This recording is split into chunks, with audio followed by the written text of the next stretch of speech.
کم از کم دل میں ندامت ہو، دل میں شرمندگی ہو، گناہ کا احساس ہو کہ مجھ سے گناہ ہو گیا ہے۔ حضرت ثعلبہ رضی اللہ تعالیٰ عنہ 16 سال کا بچہ میرے آقا صلی اللہ علیہ وسلم سے محبت کرتا ہے۔ 16 سال کی عمر میں نبی کریم صلی اللہ علیہ وسلم سے عشق کیا، حضور سے پیار کیا۔ مفہوماً حدیث پیش کر رہا ہوں، حضور کا خادم ہے، حضور کی خدمت کرتا ہے، اور حضور اکرم صلی اللہ علیہ وسلم جس کام پر بھیجتے وہ کام کرنے کے لیے جاتا۔ کسی صحابی کے لیے پیغام دینا ہوتا، ثعلبہ کو حضور بھیجتے۔ کسی غیر مسلم تک پیغام پہنچانا ہوتا، حضور ثعلبہ کو بھیجتے۔ کسی چیز کو خریدنا ہوتا، حضور اکرم صلی اللہ علیہ وسلم ثعلبہ کو بھیجتے۔ ثعلبہ حضور اکرم صلی اللہ علیہ وسلم کے حکم پر عمل کرتے۔ لیکن ایک دن میرے آقا صلی اللہ علیہ وسلم نے حضرت ثعلبہ، وہ 16 ایئر اولڈ حضرت ثعلبہ میرے آقا صلی اللہ علیہ وسلم کسی کام پر بھیجتے ہیں۔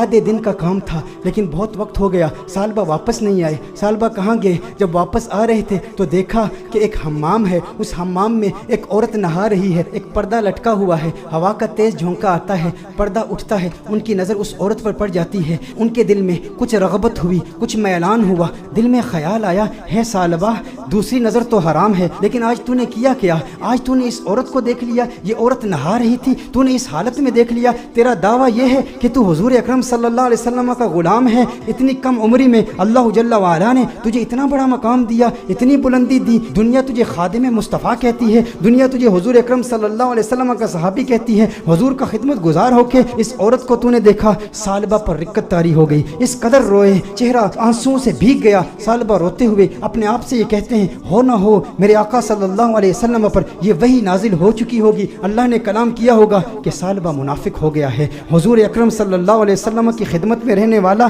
اور اس طرح اس عورت کو دیکھ لیا، اللہ جل وعلا کی وحی آ چکی ہوگی، کس منہ سے حضور کی بارگاہ میں جاؤں گا؟ ہے ثعلبہ اب تو اس بات کا حقدار نہیں کہ تو حضور کی بارگاہ میں جائے۔ اس 16 سال کے بچے کے ذہنی خیالات اور اس کے ذہنی ارتقاء کو ذرا چشم تصور سے دیکھیں، تخیل باندھیں کہ اس کو اللہ جل وعلا نے کتنی فراست دی، کس قدر ندامت، شرمندگی، شرمساری کی کیفیت اس کے دل میں پیدا ہوئی۔ یہ شرمساری کی کیفیت کہ ہمارے دل میں بھی ہے، ہم انسان ہیں، گناہ انسان سے ہو جاتا ہے، لیکن گناہ کے بعد ہمارا ری ایکشن کیا ہوتا ہے؟ ہم کیا ڈھیٹ ہو جاتے ہیں؟ ایک گناہ ہو تو اس کے بعد 10 گناہ کرتے ہیں۔ گھر میں تنہائی میں پورنوگرافی دیکھنے والے بھی اس بات پر غور کریں، عورتوں سے باتیں کرنے والے بھی اس بات پر غور کریں کہ جس کے دل میں ڈر ہو، جس کے دل میں خوف ہو، جسے حضور کا قرب ملا ہو، اس کے دل کی کیفیات کیسے بدلتی ہیں۔ ثعلبہ رضی اللہ تعالیٰ عنہ رو رہے ہیں، ان پر رقت طاری ہے، حضور کی بارگاہ میں حاضر نہیں ہوتے۔ ثعلبہ کہاں جاتے ہیں؟ پہاڑ پر جا کے عبادت کرتے ہیں، اللہ کو یاد کرتے ہیں، روتے ہیں۔ اب نبی کریم صلی اللہ علیہ وسلم نے نماز پڑھائی، سلام پھیرنے کے بعد اپنے صحابہ سے حضور نے خطاب کیا،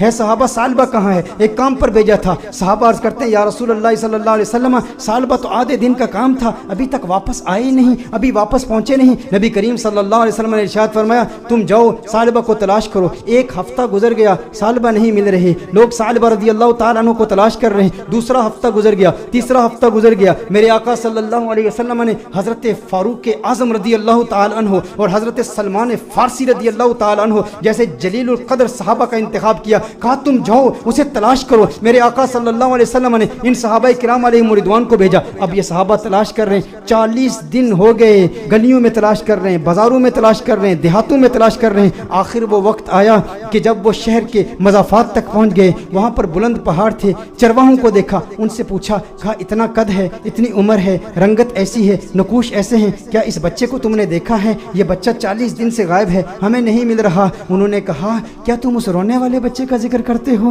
وہ جو روتا بہت ہے؟ کہا کیا مطلب؟ کہا اس رونے والے بچے کا ذکر کرتے ہو جس پر ہمیشہ رقت طاری رہتی ہے؟ کہا کیا مطلب، کون سا رونے والا بچہ؟ کہا جو تم نے اس کی ڈسکرپشن بیان کی ہے نا، جب ہم رات کو سوتے ہیں نا تو ان بلند پہاڑوں سے ایک بچے کی رونے کی آوازیں آتی ہیں، اس کی درد بھری آواز ہمارے سینے تک پہنچتی ہے، وہ روتا ہے اور رو رو کے اللہ کو پکارتا ہے، وہ معافیا مانگتا ہے، ہمیں پتہ نہیں اس سے ہوا کیا ہے۔ کہا وہ آپ کے پاس کب آتا ہے؟ کہا ہم چرواہے ہیں، بکریاں چراتے ہیں، کبھی کبھی آ جاتا ہے، بکریوں کا دودھ پیتا ہے اور چلا جاتا ہے۔ فاروق اعظم نے فرمایا کب آئے گا؟ کہا یہ اس کے آنے کا وقت ہے، ابھی آ ہی رہا ہوگا۔ فاروق اعظم رضی اللہ تعالیٰ عنہ، سلمان فارسی رضی اللہ تعالیٰ عنہ علیحدہ ہو کر چھپ جاتے ہیں کہ کہیں ثعلبہ ہی نہ ہو۔ دیکھتے ہیں کہ ثعلبہ آ رہا ہے، ثعلبہ آ رہا ہے تو رو رہا ہے، دودھ پیتا ہے پیالے میں، لیکن پیالے میں دودھ کے ساتھ اس کے